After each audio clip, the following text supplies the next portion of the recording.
Баршаңызға қайырлы күн. Менің каналыма қош келдіңіздер. Бүгін сіздермен осындай өріктен керемет варенье жабатын боламыз. Езілмей осындай өте әдемі болып шығады. Ең алдымен бізге қажетті өріктерді жақсылап алып, тазалап жуып аламыз. Менде мына жерде 3 килограмм өрік. Қазір мен бұны дәнегінен тазартамын. Дәнегінен тазартып алған кезде 2,5 килограмм өрік шықты.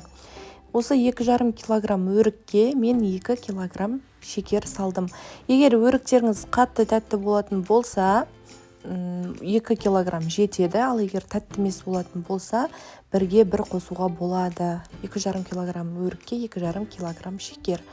Осылайынан үстіне шекерімізді жақсылап қосамыз да, бір күнге қалдырамыз. Мен бұны кешке қарай жасадым, сағат 5-терде. Таңға дейін дәл осылай шекерді қойып, бөлме температурасына қойып қойдым. Таңға жуық өзінің сиропы кәдімгідей шығады. Ешқандай су құюдың да қажеті жоқ. Дәл сол шыққан сироппен мінекей отқа қоямыз, баяу отта.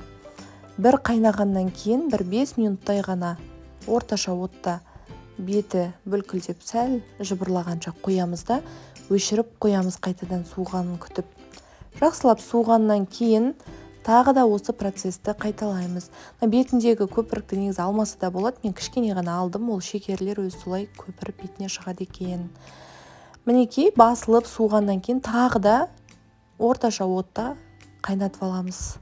Осылайынан осы процесті 3-4 рет жасаймыз. Мен 4 рет жасадым.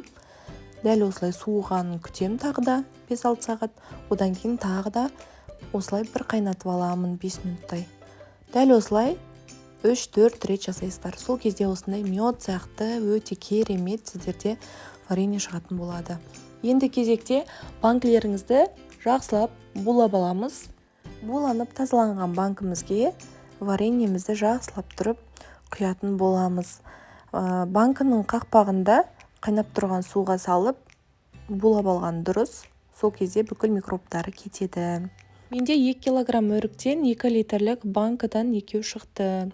Міндетті түрде жасап көріңіздер, өте керемет болады. Бұл тұрған сайын өз қоюланады. Қараңыздар, ешқандай су құюдың да қажеті жоқ. Сіздерге ұнаса, лайк басып, пікір қалдыруды ұмытпаңыздар. Каналыма тіркеліп алыңыздар. Сіздермен бірге болған Оспан Диана.